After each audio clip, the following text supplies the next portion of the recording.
You know that feeling when you're talking to someone and the conversation just clicks. No awkward pauses, no forced smiles. It's like you've known each other for years, even though you just met.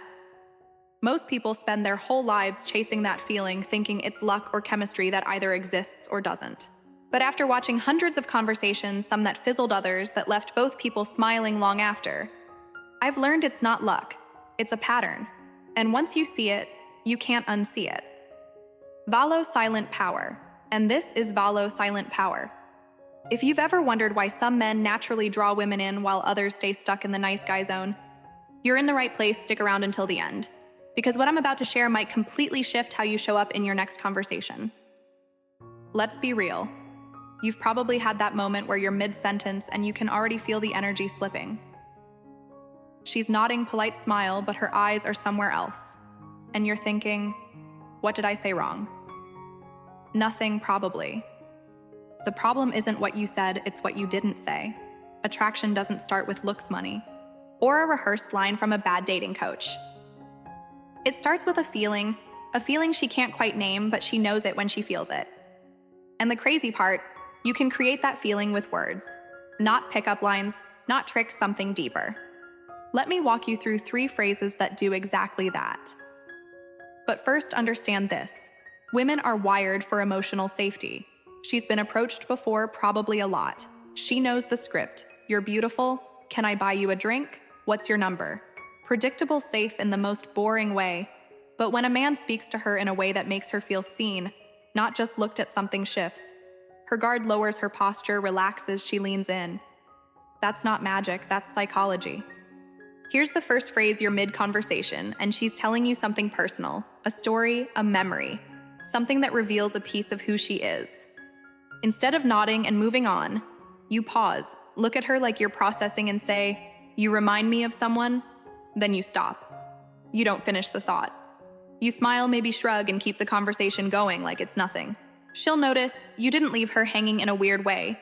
You just left a tiny door open. Curiosity is powerful. The brain hates unfinished stories. She'll wonder who you meant, and that curiosity pulls her attention back to you even when you're not talking. Later, when she inevitably asks, "Wait, who did I remind you of?" you have a chance to say something real, like, "You remind me of someone I knew who had this way of making everyone feel comfortable. When you told that story, it reminded me of that."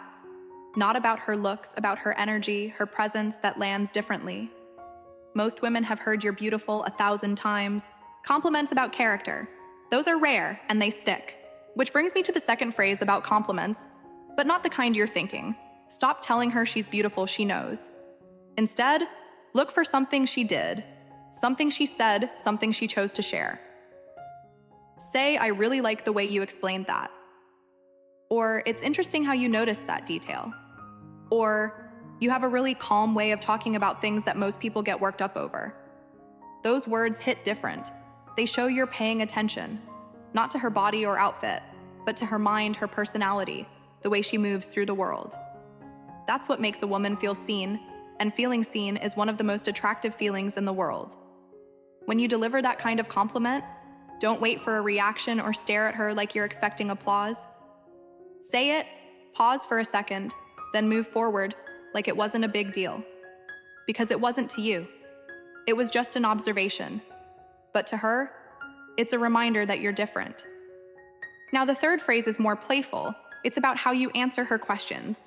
Most conversations follow the same rhythm. She asks you, answer. She asks you, answer.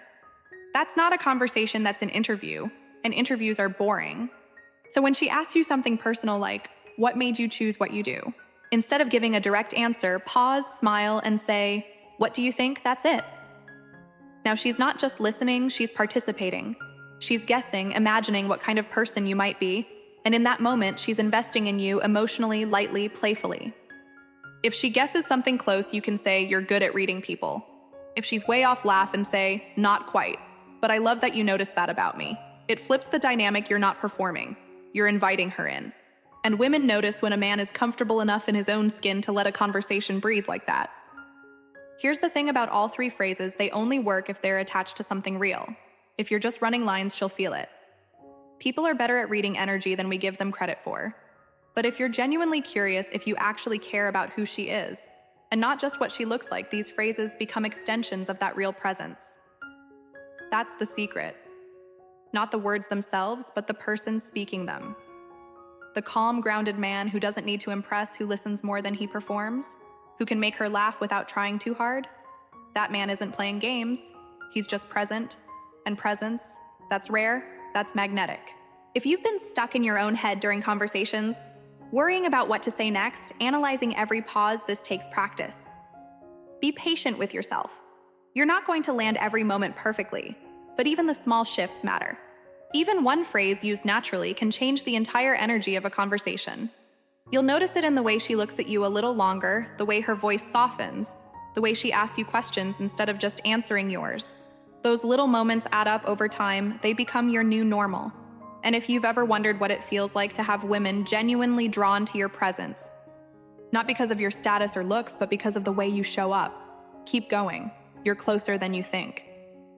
Thank you for sticking with me. If any of this resonated with you, hit that subscribe button.